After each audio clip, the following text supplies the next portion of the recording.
नमस्कार साथियों, स्वागत है आप सभी का आपके अपने यूट्यूब चैनल सरकारी भारत में। दोस्तों, आज की इस वीडियो के अंदर हम बात करने वाले हैं एयरफोर्स एक्स वाई ग्रुप की भर्ती के बारे में।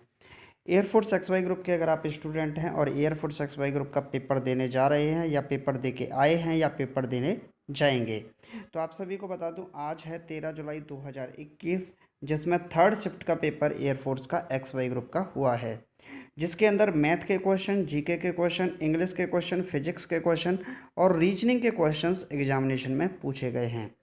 तो पेपर का लेवल कैसा था? तो सबसे पहले बता दूं, जो इंग्लिश का लेवल था वो इजी टू मॉडरेट लेवल था। इंग्लिश सब्जेक्ट का जो लेवल है वो इजी टू मॉडरेट लेवल है। मैथ के अंदर 4-5 क्वेश्चंस जो कैलकुलेटिव आ रहे हैं, बाकी 7-8 क्वेश्चन आपके फिजिक्स के अंदर न्यूमेरिकल टाइप के बन रहे हैं। दोस्तों, इंग्लिश का भी लेवल आसान है, फिजिक्स भी मतलब कुछ क्वेश्चंस टफ हैं, कुछ क्वेश्चंस बहुत ज़्यादा आसान हैं। तो आप लोगों ने अगर अच्छे से तैयारी की होगी तो आप लोग अच्छे से कर जाओगे। तो अगर आप लोग इस वीडियो के अंदर मैं आपको बताने वाला हूं कि पेपर का लेवल क्या है, पेपर में क्वेश्चंस कौन कौन से पूछे गए हैं। तो स्टूडेंट्स ने जो क्वेश्चन मुझे व्हाट्सएप पर भेजे गए थे उन क्वेश्चंस को मैं इस वीडियो के अंदर लेकर आया हूं। तो 99% श्योर हैं कि यही क्वेश्चन आपके एग्जामिनेशन में आए थे। अगर आपको कोई क्वेश्चन याद है कि सर ये क्वेश्चन नहीं आया, ये क्वेश्चन आया था, तो आप कमेंट बॉक्स में लिख दीजिएगा, नेक्स्ट वीडियो के अंदर उसे डिस्कस कर लेंगे। तो चलिए फ्रेंड्स, देखते हैं आज का पहला सवाल क्या पूछा गया है। पहला सवाल है थर्ड शिफ्ट का, जोग जलप्रपात किस नदी पर स्थित है? देखिए, जो जोग जलप्रपात है इसका दूसरा नाम है गरसप्पा जलप्रपात। क्या है? गरसप्पा जलप्रपात। तो आपसे गरसप्पा जलप्रपात भी पूछ सकता है। इसी को महात्मा गांधी जलप्रपात भी कहा जाता है और ये कर्नाटक के अंदर स्थित है। और ये किस नदी पर है? शरावती नदी पर स्थित है। तो जोग जलप्रपात किस नदी पर स्थित है? शरावती नदी पर स्थित है। तो चलिए फ्रेंड्स, नेक्स्ट क्वेश्चन देख लेते हैं। नेक्स्ट क्वेश्चन है, रोवर्स कप किस खेल से संबंधित है? रोवर्स कप किस खेल से संबंधित है? तो इसका सही जवाब है फुटबॉल से। रोवर्स कप का संबंध है फुटबॉल से। आपसे पूछ सकता है संतोष कप का, संतोष जो ट्रॉफी होती है उसका भी संबंध किससे है? तो संतोष ट्रॉफी का भी संबंध फुटबॉल से ही है। नेक्स्ट शिफ्ट में किसी और शिफ्ट में आपसे ये पूछ सकता है। तो चलिए फ्रेंड्स, नेक्स्ट क्वेश्चन देख लेते हैं। तो नेक्स्ट क्वेश्चन है कि संख्या 5, 8, 0, 12 और 15 का औसत ज्ञात कीजिए। देखिए, औसत जब हम निकालते हैं, एवरेज हम निकालते हैं, एवरेज निकालते हैं, तो परीक्षणों का योग बटे परीक्षणों की संख्या n, यानी कि कुल पदों को जोड़ा जाता है। 5 एवरेज निकाल रहे हैं हम, तो एवरेज बराबर क्या होगा? 5 + 8 + 0 + 12 + का 15 बटे कितना होगा? 1, 2, 3, 4, 5, 5 का लगा देंगे भाग। तो 12 और 8 हो गए 20, 5 और 15 हो गए 20, तो टोटल कितना बन गया? 20 और 20 40 बटे 5। 5 से कैंसिल आउट करेंगे तो 5 अट्ठे 40। तो इस संख्या का औसत कितना होगा इस सवाल का? इस सवाल का औसत होगा 8। इस सवाल का सही जवाब होगा। चलिए फ्रेंड्स, नेक्स्ट क्वेश्चन देख लेते हैं। तो नेक्स्ट क्वेश्चन है, एक चतुर्भुज के 4 कोणों का माप 1:2:4:5 के अनुपात में है। तो सबसे बड़े कोण का माप क्या है? देखिए, चतुर्भुज की बात करें तो चतुर्भुज के अंदर 4 कोण होते हैं। चतुर्भुज के चारों कोणों का योग, जो क्वाड्रिलेटरल होता है, क्वाड्रिलेटरल के चारों कोणों का योग 360 डिग्री होता है। यानी कि अगर हम रेशियो को हटाएंगे तो x लगाएंगे, तो यानी कि x प्लस का 2x प्लस का 4x प्लस का 5x, चारों का योग, चारों कोणों का योग कितने के बराबर होगा? 360 डिग्री के बराबर होगा। तो x 2x 3x, 3x और 4x 7, 7 और 5 12x हुआ। 12x की वैल्यू 360 डिग्री। तो 12 से कैंसिल करेंगे, 12 × 36, तो x का मान आएगा 30। कितना आएगा? 30। अब सबसे बड़े कोण की माप पूछिए, तो सबसे बड़ा रेशियो कौन सा है? 5, 5 × 30, तो 5 × 15 150। तो सबसे बड़े कोण की माप क्या होगी? 150 डिग्री होगी। 150 डिग्री इस सवाल का सही जवाब होगा। चलिए नेक्स्ट क्वेश्चन देख लेते हैं। तो नेक्स्ट क्वेश्चन है, भारत के नौसेना अध्यक्ष कौन है? देखिए, वर्तमान में भारत के नौसेना अध्यक्ष हैं एडमिरल करमबीर सिंह। तो ये क्वेश्चन तो आपसे पूछ ही सकता है, एडमिरल करमबीर सिंह कौन है? वर्तमान में नौसेना के अध्यक्ष हैं। अच्छा जी, एयरफोर्स के कौन है? तो आर के भदौरिया। कौन है? एयर चीफ मार्शल आर के भदौरिया। और थल सेना के कौन हैं? तो एम एम नरवाड़े, यानी कि मनोज मुकुंद नरवाड़े थल सेना के अध्यक्ष हैं। चलिए नेक्स्ट क्वेश्चन देख लेते हैं। तो नेक्स्ट क्वेश्चन है दोस्तों, दाब वृद्धि से पानी का क्वथनांक परिवर्तन पर क्या प्रभाव पड़ता है। देखिए, अगर दाब में वृद्धि की जाती है, प्रेशर बढ़ाया जाएगा, तो पानी का जो बॉइलिंग पॉइंट है, क्वथनांक है, वो क्या है होगा, बढ़ जाएगा।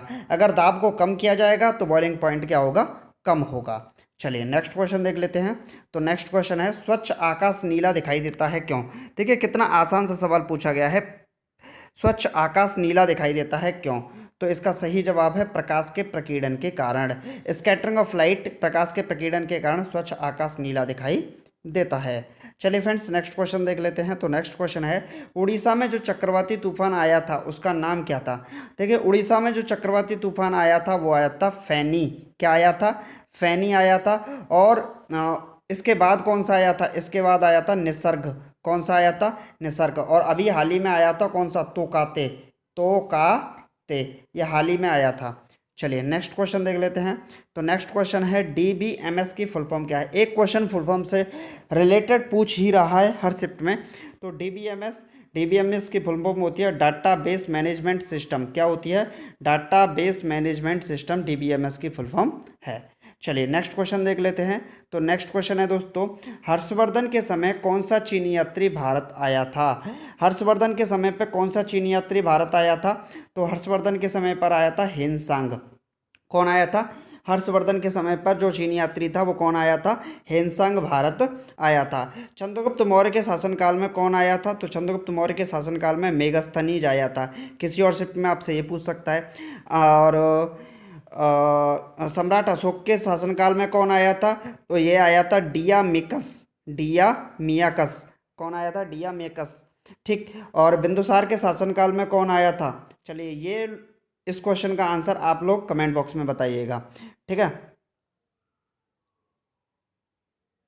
चंद्रगुप्त मौर्य के शासनकाल में एक तो था Seleucus Nicator.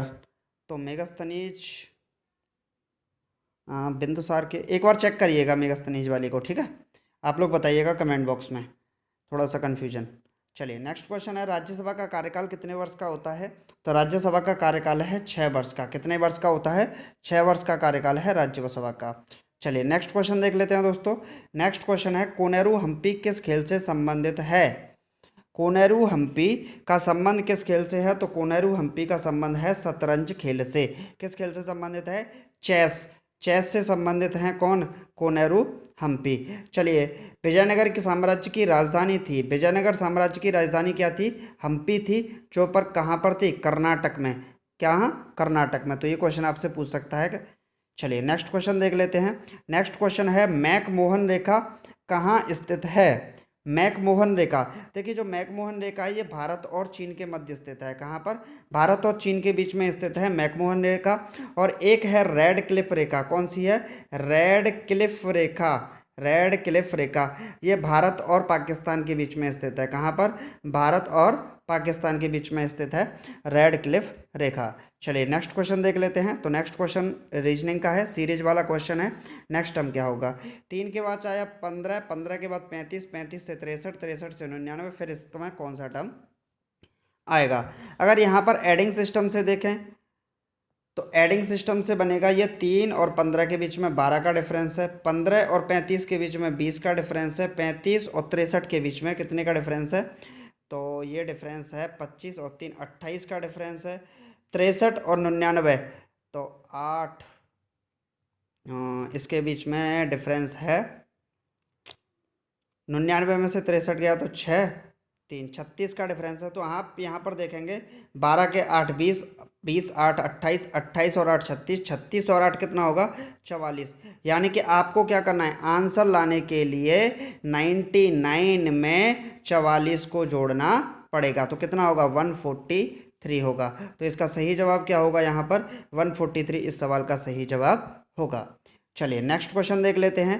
Next question math का है। क्या है, राम ने एक गाय 12,500 रुपये खरीद कर 4% के लाभ पर बेच दी। 12,500 रुपये की खरीद कर 4% के लाभ पर बेच दी। तो गाय का विक्रय मूल्य ज्ञात कीजिए। देखिए मान लीजिए गाय 12,500 रुपये पर खरीदी और 4% के प्रॉफिट पर उसे बेच दिया। तो विक्रय मूल्य पूछ रहा है, यानी कि 12,500 रुपये की तो वो थी, प्लस 12,500 पे 4% का प्रॉफिट निकाल दो, 4/100, डबल जीरो से डबल जीरो कैंसिल हो गया, तो ये कितना हो गया 125 का। तो 12,500 प्लस 125 का 4 गुना करेंगे तो ये हो जाएगा 500, तो कुल मिला के बन जाएगा 13,000। तो सेलिंग प्राइस जो CSP है वो कितना है, 13,000 है। चलिए नेक्स्ट क्वेश्चन देख लेते हैं। नेक्स्ट क्वेश्चन क्या है, नेक्स्ट क्वेश्चन है कॉम्पैक्ट डिस्क में प्रयुक्त तकनीकी क्या है। तो इसका सही जवाब है लेजर। लेजर कॉम्पैक्ट डिस्क में प्रयुक्त तकनीकी है LASER, लेजर। इसकी फुल फॉर्म होती है light amplification by stimulated emission of radiation. Light amplification by stimulated emission of radiation, ये कॉम्पैक्ट डिस्क की फुल फॉर्म होती है, सॉरी लेजर की फुल फॉर्म होती है। चलिए नेक्स्ट क्वेश्चन देख लेते हैं। तो एक क्वेश्चन बायोलॉजी का भी देखने को मिला है, मानव शरीर में सबसे लंबी कोशिका कौन सी होती है। ये वाई ग्रुप में है, तंत्रिका कोशिका मानव शरीर की सबसे लंबी कोशिका होती है। चलिए नेक्स्ट क्वेश्चन क्या है, नेक्स्ट क्वेश्चन है पृथ्वी पर वायुमंडलीय दबाव का कारण क्या है। तो पृथ्वी पर वायुमंडलीय दबाव का कारण है गुरुत्वाकर्षण। क्या है, गुरुत्वाकर्षण पृथ्वी पर वायुमंडलीय दबाव का कारण है। चलिए नेक्स्ट क्वेश्चन देख लेते हैं। यंत्र द्वारा ध्वनि की गुणवत्ता निर्भर करता है ओवरटोन की संख्या। किस यंत्र द्वारा निर्मित ध्वनि की गुणवत्ता पर निर्भर करता है ओवरटोन की संख्या। चलिए तो नेक्स्ट क्वेश्चन देख लेते हैं। उत्तरी गोलार्ध में सबसे लंबा दिन कब होता है। तो 21 जून को, कब, 21 जून को उत्तरी गोलार्ध में सबसे लंबा दिन होता है। चलिए नेक्स्ट क्वेश्चन देख लेते हैं। ये वाला क्वेश्चन नहीं है, ये भी नहीं है। तो दोस्तों आज की वीडियो में सिर्फ इतना ही। ये क्वेश्चंस जो थे आपके पूछे गए थे, और 99% यही क्वेश्चन है, और एक दो क्वेश्चन इसमें ऊपर नीचे हो सकता है। अगर आपको लग रहा है कि ये वाला क्वेश्चन नहीं आया था, ये आया था, तो कमेंट बॉक्स में लिख दीजिएगा। अगर आप इस चैनल पर नए हैं, डिफेंस की तैयारी कर रहे हैं, एयरफोर्स की तैयारी कर रहे हैं, तो आप लोग चैनल को सब्सक्राइब करना बिल्कुल ना भूलें। तो चलिए फ्रेंड्स, मिलते हैं नेक्स्ट वीडियो में। Thank you for watching this video. जय हिंद, जय Bharat, take care, bye bye, love you to all.